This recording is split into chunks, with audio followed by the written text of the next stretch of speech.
دكتور ماهر المصري، اخصائي العلاج الطبيعي وعضو مجلس النقابه الفرعيه بالفيوم للعلاج الطبيعي. تحت رعايه الدكتور سامي سعد. قام مجلس النقابه النهارده برئاسه الدكتور احمد سيد فرج والدكتور فرج الشيمي والدكتور رامي بتنظيم ندوه عن انحناء العمود الفقري السكليوزس. ده من المشاكل اللي بتواجهنا احنا كدكاتره هنا، ازاي نتعامل مع حالات الانحناء العمود الفقري الجانبي.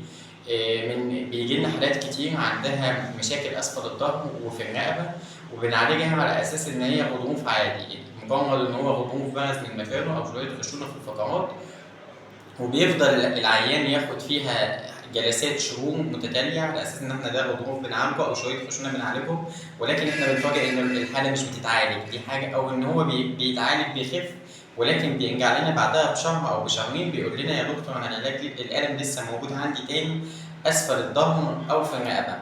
النقابه الحته دي لفتت نظرها جامد واتكلموا فيها ان طب ايه هو السبب؟ السبب ان هو في انحناءات في العمود الفقري احنا ما بنبقاش واخدين بالنا منها، ودكتور العظام مش بيشخصها ان هي دي انحناء، هو بيشخصها ان هو ده غضروف، فليه احنا ما ندخلش فيها ونعالج الانحناء ده من الاول؟ عشان كده النهارده الدكتوره تيسير صابر مدرس في جامعه بني سويف النهارده جات لنا بتكلمنا عن ازاي نعمل تشخيص للانحناء العمود الفقري الجانبي الاسكليوزس عن طريق الاشعه التشخيصيه الاولوسباين، او عن طريق ان احنا نعمل لها في الكلينيكال اكزامينيشن، عن طريق ان احنا الحاله بتجيلنا في العياده وبنعمل لها احنا التشخيص. ازاي نعمل لها تشخيص؟ وطلعت ده جابت لنا النهارده اجهزه جديده، حته الانكلوميتر، ازاي نعمل له تشخيص في العياده، ازاي نعرف الانحناء ده موجود في الفقرات العنقيه ولا في الفقرات الصدريه او في الفقرات القطنيه، ازاي نعمل لها تشخيص صح عشان ندخل المرحله الجايه اللي هي مرحله العلاج، ازاي نعمل انحناء ان احنا نظبط الانحناء اللي موجود في العمود الفقري ده عشان نعالج حته ان هو ليه الغضروف ده بارز وسبب لي الم في اسفل العمود الفقري، او قدام ان هو الانحناء ده هيحصل. يعني انا دلوقتي عالج الانحناء ده موجود، ما تعالجش الانحناء، ما تعالجش يبقى يعمل لي غضروف، او هو كان موجود فعلا وعمل لي غضروف. فاحنا لما نعالجه هنعالج الالم اللي هو هنعالج الالم ده اولا، وهنعالج حته الغضروف بارز من مكانه، او ان احنا هنعمل تحفظ ان هو الغضروف ما يطلعش من مكانه.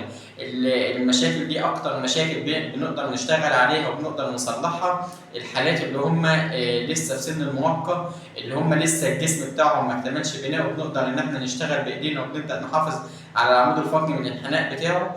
الحاله كل ما بتاخر بعد مرحله المراهقه بتبقى فيها تاخير، الموضوع ده هيبقى نقله كبيره جدا في الام العمود الفقري سواء قطني او عنقي، وخصوصا لو الاثنين موجودين مع بعض عنقي وقطني، لازم نفكر على طول ان هو في انحناء. الموضوع ده هيبقى نقله كبيره، وان شاء الله استفاده لدكاتره العلاج الطبيعي في الفيوم، وعايزين نقول لهم نورتونا في نقابه العلاج الطبيعي في الفيوم.